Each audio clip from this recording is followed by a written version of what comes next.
berdasarkan ahli. Menurut Muhammad Hatta, koperasi adalah usaha bersama guna memperbaiki atau meningkatkan kehidupan atau taraf ekonomi berlandaskan asas tolong-menolong. Menurut Arifina Caniago, mengartikan koperasi sebagai suatu perkumpulan yang bekerja sama dalam menjalankan sebuah usaha secara kekeluargaan guna meningkatkan kesejahteraan anggotanya. Pengelolaan sebuah koperasi, para anggotanya dapat dengan bebas untuk keluar dan masuk dari badan usaha tersebut. Arti koperasi oleh Muntner adalah organisasi berasaskan tolong-menolong yang mengelola urus niaga secara berkelompok. Tujuannya meningkatkan urusan ekonomi, berbeda dengan asas gotong royong yang bertujuan membangun kebutuhan sosial. Berdasarkan Undang-Undang Nomor 25 Tahun 1992 tentang perkoperasian, pada pasal 1 dijelaskan, koperasi adalah badan usaha yang beranggotakan orang-orang atau badan hukum koperasi dengan melandaskan kegiatannya berdasar prinsip koperasi sekaligus sebagai gerakan ekonomi rakyat atas asas kekeluargaan.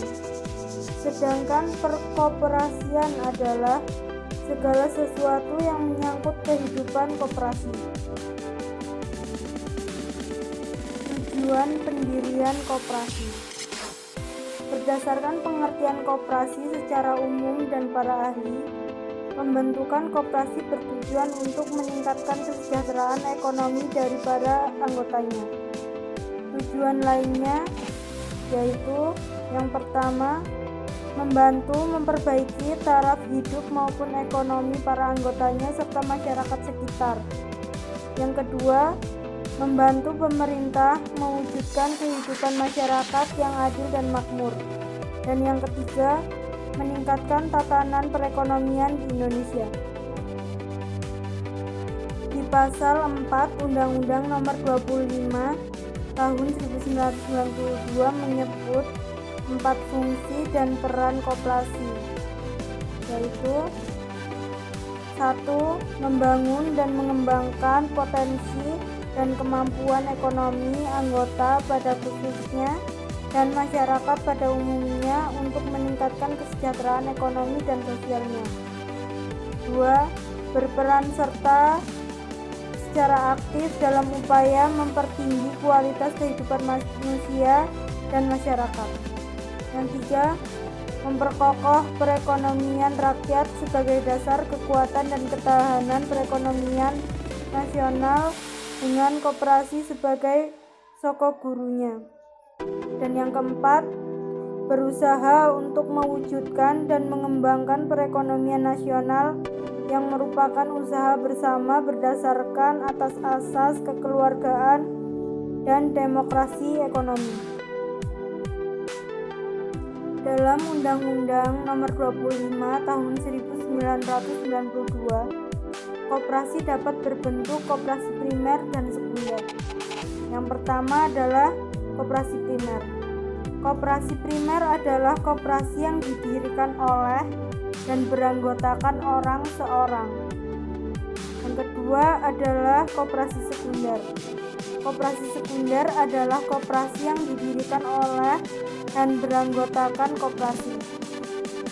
Jenis koperasi didasarkan pada kesamaan kegiatan dan kepentingan ekonomi anggotanya. Dalam pasal 5 disebutkan prinsip pelaksanaan koperasi sebagai berikut. Yang pertama, keanggotaan bersifat sukarela dan terbuka. Yang kedua, pengelolaan dilakukan secara demokratis. Yang ketiga, pembagian sisa hasil usaha dilakukan secara adil sebanding dengan besarnya jasa usaha masing-masing anggota. Yang keempat, pemberian balas jasa yang terbatas terhadap modal. Dan yang kelima, kemandirian. Dalam mengembangkan koperasi juga wajib menerapkan prinsip pendidikan perkoperasian dan kerjasama antar koperasi. Keuntungan jadi anggota koperasi. Yang pertama, anggota koperasi berhak mendapatkan SHU. Yang kedua, jadi anggota koperasi bisa menghemat pengeluaran. Yang ketiga, pinjam uang di koperasi juga lebih untung karena bunga yang dibebankan lebih rendah sehingga cicilan kredit lebih kecil. Dan yang keempat, jadi anggota koperasi juga bisa mendapatkan pelatihan usaha dan memperluas relasi usaha. Sumber modal koperasi. Modal adalah sejumlah harga atau uang yang digunakan untuk menjalankan usaha. Modal berupa uang tunai, barang dagang, bangunan, dan lain sebagainya. Modal koperasi terdiri dari modal sendiri dan modal pinjaman. Selanjutnya yaitu koperasi syariah. Koperasi syariah adalah bentuk koperasi yang memiliki prinsip, tujuan, dan kegiatan usahanya berdasarkan syariah Islam, yaitu Al-Quran dan As-Sunnah. Dan secara umum, koperasi ini merupakan badan usaha koperasi yang menjalankan aktivitas usahanya berdasarkan pada prinsip-prinsip syariah. Semua unit usaha, produk, dan operasional koperasi ini dilakukan sesuai dengan Fatwa Dewan Syariah Nasional Majelis Ulama Indonesia. Tujuan koperasi syariah adalah untuk membantu meningkatkan para anggotanya dan juga kesejahteraan masyarakat secara umum, serta membangun perekonomian Indonesia sesuai prinsip-prinsip Islam.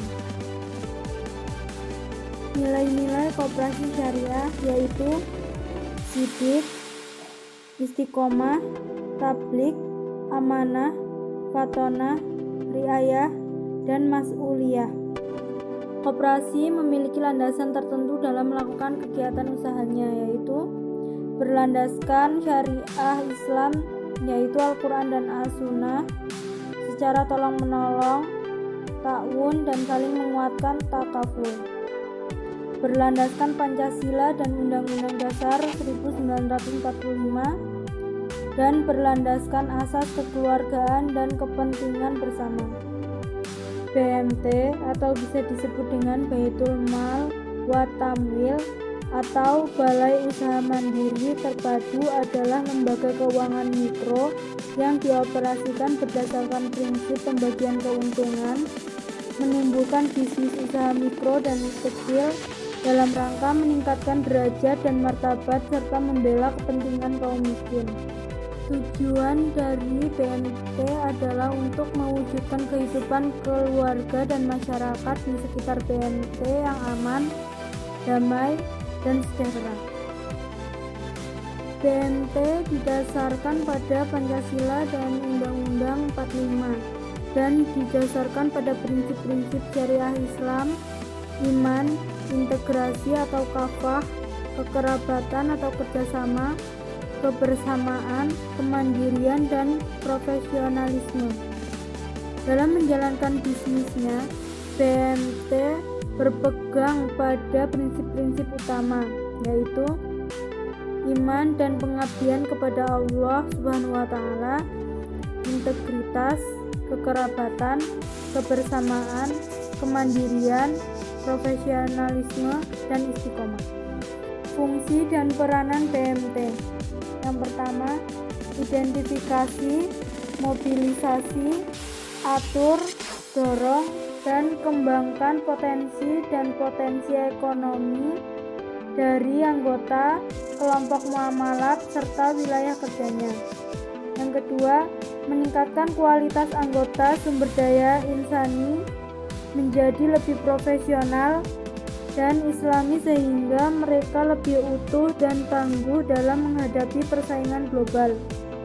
Yang ketiga, meningkatkan dan memobilisasi potensi masyarakat untuk meningkatkan kesejahteraan anggota.